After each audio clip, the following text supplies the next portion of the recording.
নমস্কাৰ পৰম শ্ৰদ্ধাৰ ৰাজসভা অধ্যক্ষ মহোদয় আৰু সন্মানীয় সদন আজি সভাৰ নিৰ্বাচিত বক্তৃতা নামঘৰৰ বিষয়ে কোৱাৰ আগমুহূৰ্তত সভাত উপস্থিত থকা সমূহ ৰাইজৰ শ্ৰীচৰণত প্ৰণিপাত জনাই বক্তৃতা আৰম্ভ কৰিছোঁ।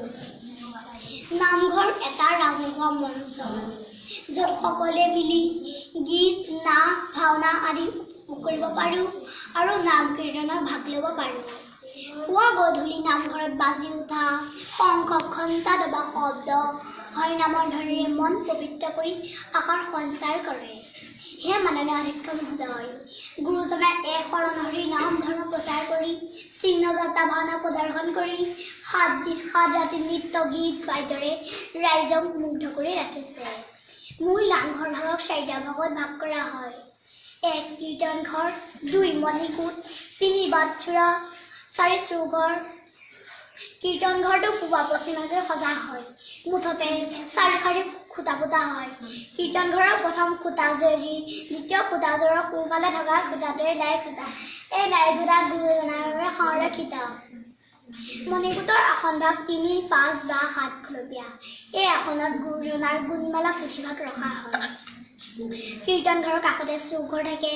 ইয়াত ভাৱৰীয়াসকলে বিভিন্ন মুখা পুথি সাত সজ্জা কৰি ভাওনা প্ৰদৰ্শন কৰে। কীৰ্তন ঘৰৰ মুখতে থকা সৰু ঘৰটোকে বাটচুৰা বুলি কোৱা হয়, য'ত ভকতসকলে মূৰ দোৱাই মূল নামঘৰলৈ সোমায়। নামঘৰত এজন নামঘৰীয়া থাকে। তেখেতে পুৱা গধূলি বন্তি জ্বলাই নাম কীৰ্তন কৰি দবা কাঁহ বজাই নামঘৰ ভাগ চাফ চিকুণ কৰি ৰাখে। হে মাননীয় অধ্যক্ষ মহোদয়, নামঘৰত নাৰী পুৰুষ ধনী দুখীয়া উচ্চ নিচ্চ জাতি ধৰ্ম নিৰ্বিশেষে সকলোৱে সম অধিকাৰ।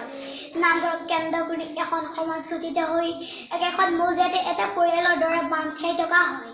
আমি পুনৰ আকাশ বতাহ দবা শংখ খোলতালৰ ধৰণে মুখৰিত হ'ব লাগিব, নহ'লে বিপদগ্ৰস্ত অসমীয়া জাতিৰ অস্তিত্ব চিৰকাললৈ হেৰাই যোৱাটো নিশ্চিত হ'ব। শেষত লক্ষ্মীনাথ বেজবৰুৱাদেৱৰ এফাকি বাণীৰে বক্তৃতা সামৰণি মাৰিলোঁ। বাজক দবা বাজক শংখ বাজক মৃদং খোল, অসম আকৌ উন্নতি পথত জয়াই অসম।